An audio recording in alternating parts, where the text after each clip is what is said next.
Alright, cured semolina crust. Simply crushed tomatoes.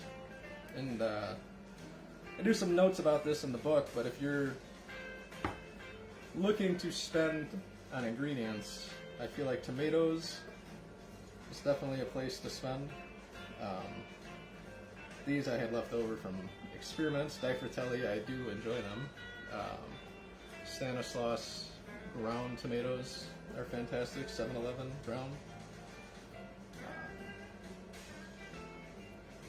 Most of the domestic tomatoes are actually really good.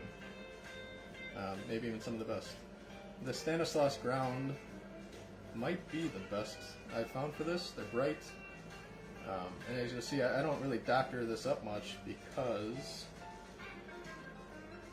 I like the tomatoes to speak for themselves. So it's not like a Sicilian sauce where you cook it down, garlic and oregano and basil and onion and stuff like that. I like the sauce to speak for itself. So since this was a very thin crust, I went a little light on the tomatoes. It's probably like 60-65 grams. If this was a regular pizza I was rolling out, I'd be at 85 to 100. But this is very thin. It's only going to be in the oven for, this one's about 8 minutes, 500 degrees.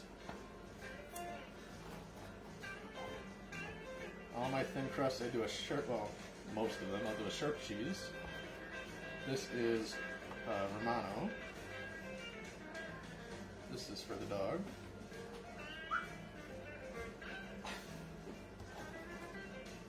So it's like 12 to 15 grams of Romano.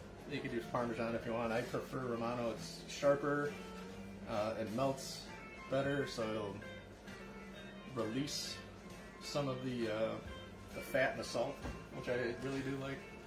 Speaking of prosciutto, I put prosciutto under my mozzarella, and the reason I do that, it renders better. It won't get so dry, but it will render some of that aged fat and salt out into the sauce. And with this semolina crust, it's just a really good combination. So here's one slice of prosciutto. Usually break it in thirds, kind of ball it up. Kind of like you're doing raw Italian sausage, I guess.